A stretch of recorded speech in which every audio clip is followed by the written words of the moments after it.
Chapter 13.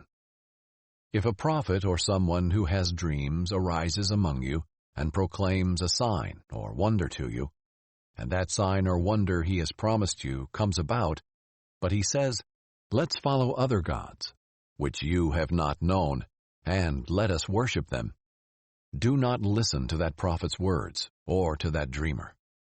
For the Lord your God is testing you to know whether you love the Lord your God with all your heart and all your soul. You must follow the Lord your God and fear him. You must keep his commands and listen to him. You must worship him and remain faithful to him. That prophet or dreamer must be put to death, because he has urged rebellion against the Lord your God, who brought you out of the land of Egypt and redeemed you from the place of slavery, to turn you from the way the Lord your God has commanded you to walk. You must purge the evil from you.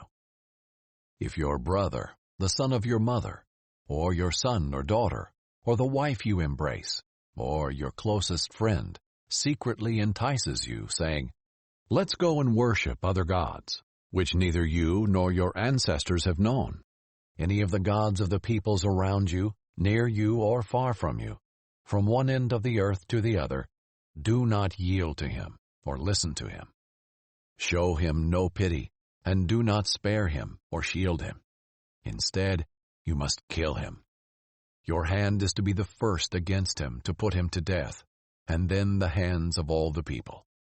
Stone him to death for trying to turn you away from the Lord your God, who brought you out of the land of Egypt, out of the place of slavery. All Israel will hear and be afraid, and they will no longer do anything evil like this among you.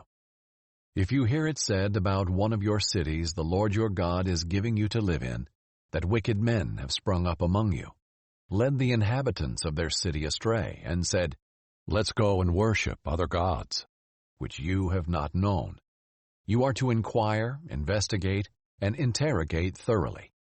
If the report turns out to be true, that this detestable act has been done among you, you must strike down the inhabitants of that city with the sword. Completely destroy everyone in it, as well as its livestock, with the sword. You are to gather all its spoil in the middle of the city square, and completely burn the city and all its spoil for the Lord your God. The city is to remain a mound of ruins forever. It is not to be rebuilt.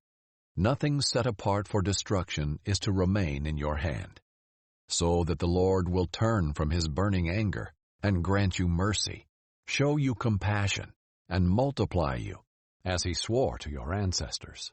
This will occur if you obey the Lord your God, keeping all his commands I am giving you today, doing what is right in the sight of the Lord your God.